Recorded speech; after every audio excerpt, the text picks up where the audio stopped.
La Edad Moderna se considera la época del absolutismo en Europa, el tiempo en que reyes como Felipe II o Luis XIV gobernaban según su voluntad y sus deseos eran ley.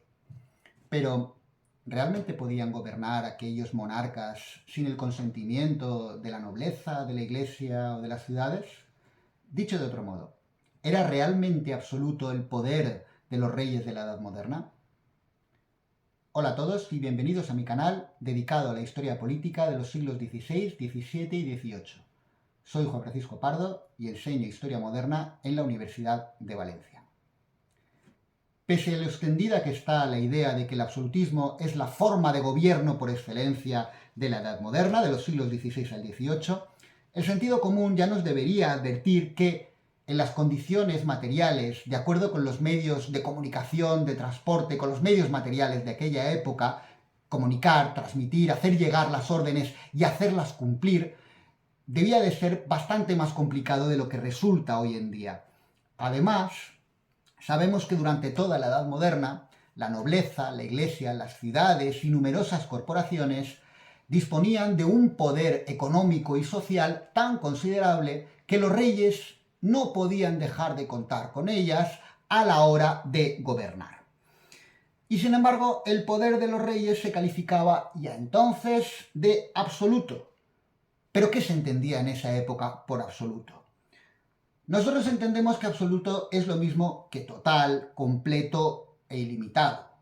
Por lo tanto, un poder absoluto es un poder ilimitado, un poder que no tiene límites.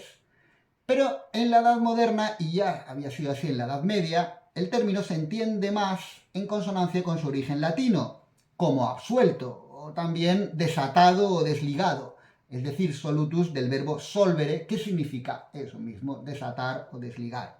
Un poder absoluto sería, por lo tanto, un poder desatado, un poder desligado. ¿Pero de qué? Pues de las leyes. Y así se decía, con la fórmula latina, legibus solutus, es decir, desligado de las leyes. Y esta era una fórmula que venía del derecho romano, según la cual se decía que el príncipe, el princeps, estaba legibus solutus, o sea, desligado, desatado de las leyes. Y aún en ese mismo derecho romano se encontraban otras fórmulas más contundentes, como aquella que establecía que lo que ha placido al príncipe tiene vigor de ley. Ahora bien, en esos mismos textos de ese mismo derecho romano se encontraban otros pasajes que parecían decir todo lo contrario, como que el emperador debía considerarse vinculado, ligado, sometido a la ley.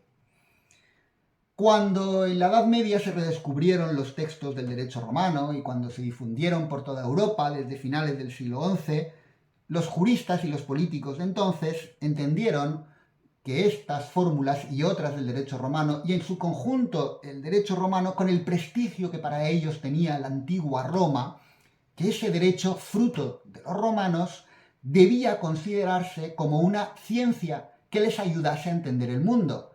Pero como encontraban que algunos de esos preceptos se contradecían con la realidad, se decía que el rey tenía un poder total, absoluto, y en la realidad se veía que los reyes de la Edad Media estaban limitados por todas partes, pues comprendieron que debían interpretar, que debían analizar cuidadosamente el derecho romano para que la sabiduría de los antiguos les sirviera para entender mejor su mundo. Y también cuando encontraban esas contradicciones entre un emperador que al mismo tiempo estaba atado y desatado de la ley, había que buscar el sentido que tenían esas contradicciones y resolverlas para que el derecho romano les sirviera como un instrumento eficaz para entender e interpretar su mundo. Había que entender adecuadamente ese derecho romano y hacerlo compatible con la realidad. Y así, en primer lugar, pues no todo lo que placía al rey tendría vigor de ley, tendría fuerza de ley. Y los juristas lo explicaban con sentido del humor. Decían, si al rey le place comer, beber, dormir, bueno, pues su comida, su bebida o su sueño no tienen fuerza de ley. Solo tendría fuerza de ley aquello que le plazca al rey cuando esté en una situación adecuada para legislar. Cuando haya sido asesorado por su consejo, cuando tenga el ánimo y la voluntad de legislar, cuando piense en la adecuación de la ley a las necesidades de los súbditos, bueno, pues en ese caso, sí, lo que le plazca al rey tendrá esa fuerza de ley.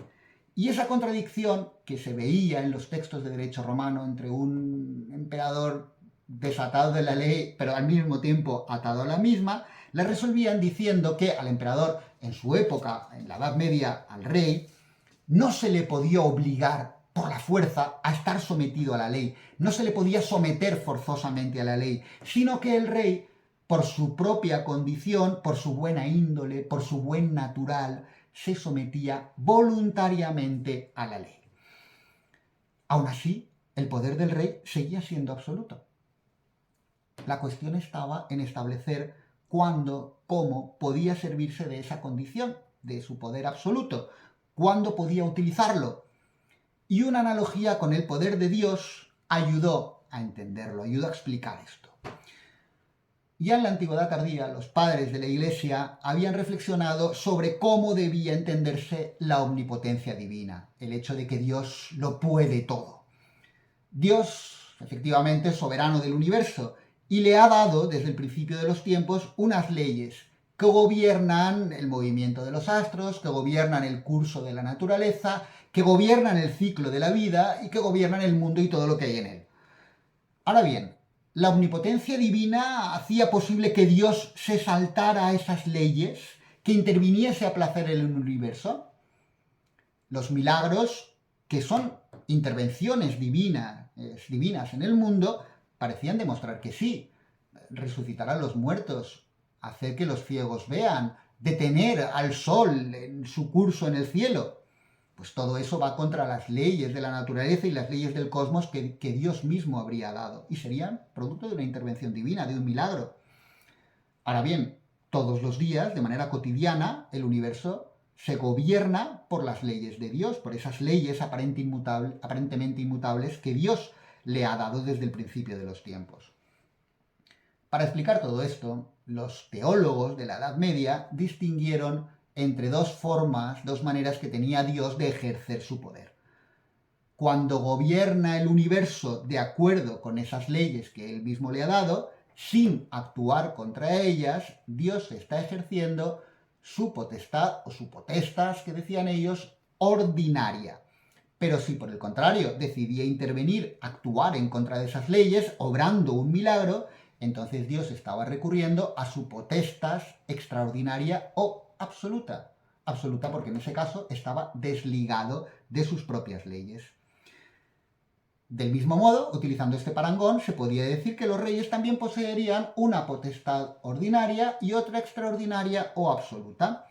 Por la primera, por la ordinaria, gobernarían su reino de acuerdo con las leyes, sin contravenirlas y aplicando sobre todo principios de justicia.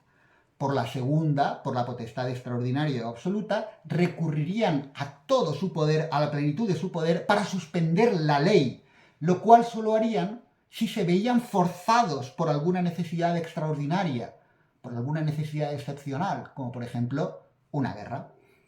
Y ni siquiera en esos casos les estaría permitido a los reyes saltarse todas las leyes.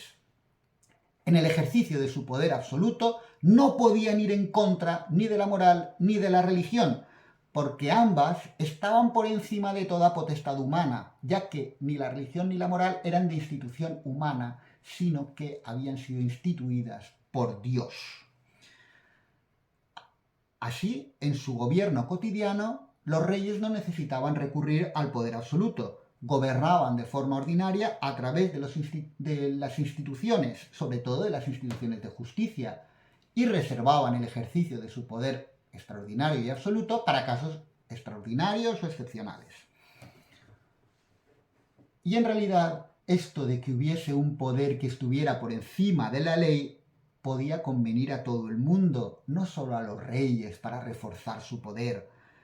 Ese poder era necesario, por ejemplo, para aplicar medidas de gracia o perdones que suspendiesen el rigor de la ley.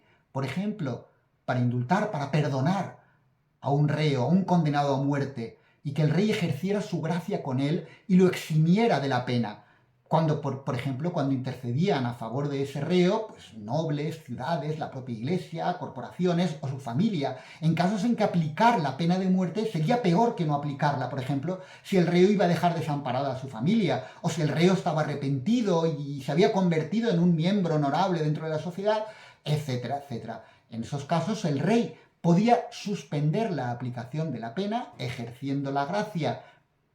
En cualquier caso, suspender una ley, suspender la ejecución de una sentencia que había sido dictada cumpliendo con todas las formalidades de la ley y del derecho por un tribunal, no era otra cosa más que eso, suspender la ley, saltársela.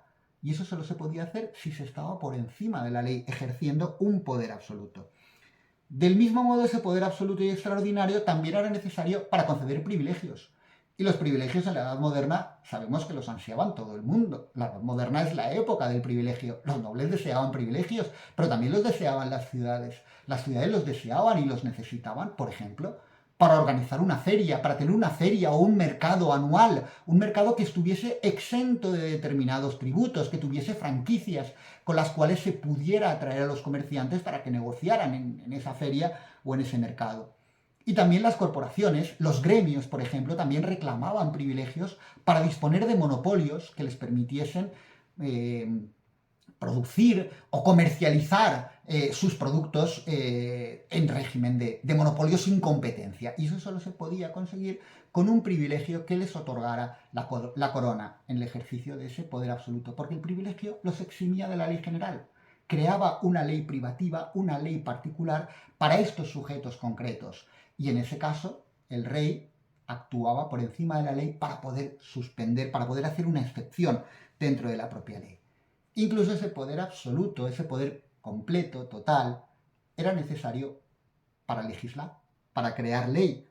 Solo se puede legislar, crear una ley nueva, hacer algo nuevo, intervenir en el mundo cuando se dispone de ese poder, por un poder que no esté limitado por las leyes anteriores, porque con nuestras leyes nuevas podemos contradecir, podemos contravenir, podemos abrogar, anular leyes antiguas. Por tanto, no podemos estar limitados por esa ley antigua. Y eso lo podía hacer el rey. De hecho, incluso cuando los reyes legislan en las asambleas estamentales, en las asambleas representativas de la sociedad estamental de la época, que consideramos que son asambleas legislativas, como las cortes, los parlamentos, las dietas, bueno, en ese momento cuando los estamentos suplican al rey que convierta un proyecto, una propuesta, que lo convierta en ley, solo es el rey con su poder el que puede sancionar esa ley, el que le puede, con su plaquet, cuando diga me place, el que le puede dar vigor, fuerza de ley a esa propuesta, a ese proyecto. Y es que el poder absoluto se considera una potestad inherente a la realeza. En rigor, es una potestad inherente a quien ostentase la soberanía. Pero había que establecer cuándo y cómo se usaba y qué límites pesaban sobre ella. O sea, hasta dónde llegaba ese poder absoluto. Y ese es un debate que va a atravesar Europa durante toda la Edad Moderna, desde Inglaterra hasta Sicilia o Hungría, desde Suecia hasta Castilla o la Corona de Aragón, desde Portugal hasta Polonia o Lituania, sin olvidarnos de Francia, de Dinamarca o del Sacro Imperio. Y esta cuestión de hasta dónde se podía ejercer el poder absoluto y de cómo podía entenderse que el poder absoluto estaba al mismo tiempo limitado, la explicaba muy bien un antiguo ministro de Luis XII de Francia, Claude de Seyssel, a principios del siglo XVI, y utilizaba para ello una metáfora muy elocuente. Refiriéndose al poder del rey de Francia, decía que ese poder, sin dejar de ser absoluto, también estaba limitado por unos frenos. El freno, en aquella época, alude al bocado de los caballos, al bocado que ayuda a gobernar adecuadamente un caballo. El poder del rey, de suyo, el poder del rey por sí, es como un caballo desbocado, como una fuerza imprevisible que todo lo puede, que se mueve sin saber cómo y que es capaz de destruirlo todo o de moverse con toda la velocidad del mundo. Por eso debe estar sujeto a unos frenos que lo encaucen adecuadamente. Y esos frenos, los que enumera Claude de Seyssel, eran, sobre todo los dos primeros que él enumera, la religión y la justicia. Para entender mejor estas cuestiones, pues como suelo hacer al final de los vídeos, voy a sugerir algunas lecturas. En este caso son sobre todo las lecturas que a mí más me han inspirado o han orientado mis ideas, mi pensamiento sobre el poder absoluto desde mi época de estudiante. Por eso os voy a recomendar algunos libros que ya son un poquito antiguos y luego algunos más recientes, sobre todo por cómo entiendo yo que han impactado en la historiografía y que por tanto también han tenido una influencia en lo que he ido yo pensando a lo largo del tiempo sobre el poder absoluto. El primero de ellos es este, de Perry Anderson, El Estado absolutista, un libro que allá por los 80 y los 90 se utilizaba como el texto por excelencia para estudiar la política en la época moderna. Es un libro que está escrito desde una perspectiva materialista, el materialismo histórico, y por tanto el absolutismo, que se entiende en este libro como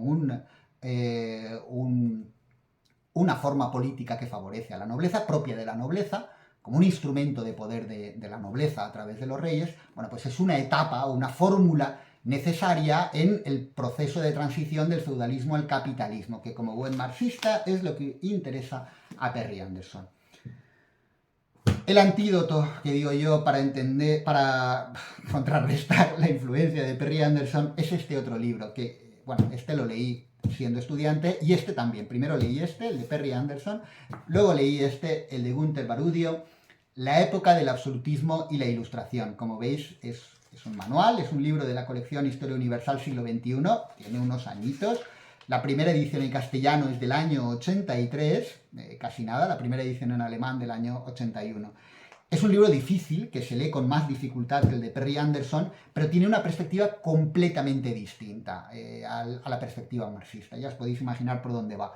Para él, en su interpretación de la historia, para Barudio, los reyes son los que destruyen el ordenamiento político estamental y son los malos de la historia. Y no hay unas leyes que apunten al triunfo del absolutismo como un factor que explique la transición del feudalismo al capitalismo, sino que lo explican más en los términos de luchas de poder entre los diversos actores, teniendo muy en cuenta los principios políticos y filosóficos de la época. Es una lectura que a mí me sigue pareciendo interesante, aunque de la misma manera que Perry Anderson tiene un sesgo evidente, pues también lo tiene el amigo Günter Barudio. Este otro libro, The Myth of Absolutism, El mito del absolutismo, escrito por Nicholas Henschel, tuvo la virtud de condensar el debate que se estaba produciendo ya en los años 80 y 90 sobre el propio absolutismo. Si debía entenderse que el poder absoluto era la forma de ejercicio de poder de los reyes y que era un poder poco menos que indiscutido en la Edad Moderna y que los reyes gobernaban según su voluntad, o si en realidad es un mito historiográfico. Si los historiadores se han creído más la propaganda que los propios reyes utilizaban sobre su poder, la exaltación del poder de los reyes que se hacía en los textos, o han exagerado la aplicación excepcional del poder absoluto, que ya hemos visto que se reservaba para casos extraordinarios. Todas estas cosas se las plantea en este librito, que es del año 1992, Nicholas Henschel, El mito del absolutismo, y las resume de una manera bastante adecuada. Ahora bien, limitado a Francia e Inglaterra, pero creo que es de utilidad. No obstante, desde mi punto de vista, lo mejor que se puede leer hoy en día, y esto ya es algo más reciente, sobre todo para los estándares en los que nos movemos en la historia moderna, son estos dos libros que forman un todo de la historiadora francesa Arlette Joannin, que son El poder absoluto y El príncipe absoluto. Estos libros, como os decía, son más recientes.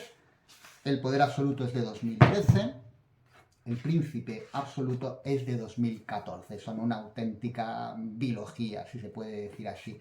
Y el príncipe absoluto es el príncipe absoluto es continuación del poder absoluto. Y en estos libros se exponen de maravilla las concepciones que había en la época sobre el poder de los reyes. Y se interpreta ese poder de acuerdo con la teoría política de entonces y con la práctica.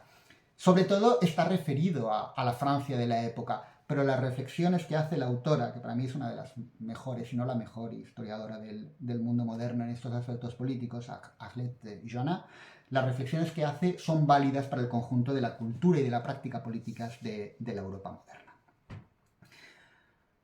Y dicho esto, podemos concluir que el poder absoluto es una realidad política de la Edad Moderna, pero en realidad poder absoluto y sin control no es una excepcionalidad, no es algo que se reduzca, que se limite a los tiempos modernos. En nuestras democracias, el Poder Ejecutivo también dispone de recursos para gobernar sin control parlamentario, para gobernar extraordinariamente sin ese control que ejercerían las otras instancias. Por eso, las preguntas con las que podemos concluir hoy son obvias. Primero, ¿eran tan absolutos como nos cuentan los reyes de la Edad Moderna? Y segundo, ¿es conveniente que los gobiernos dispongan de una potestad extraordinaria sin ningún tipo de control? Hasta el próximo vídeo.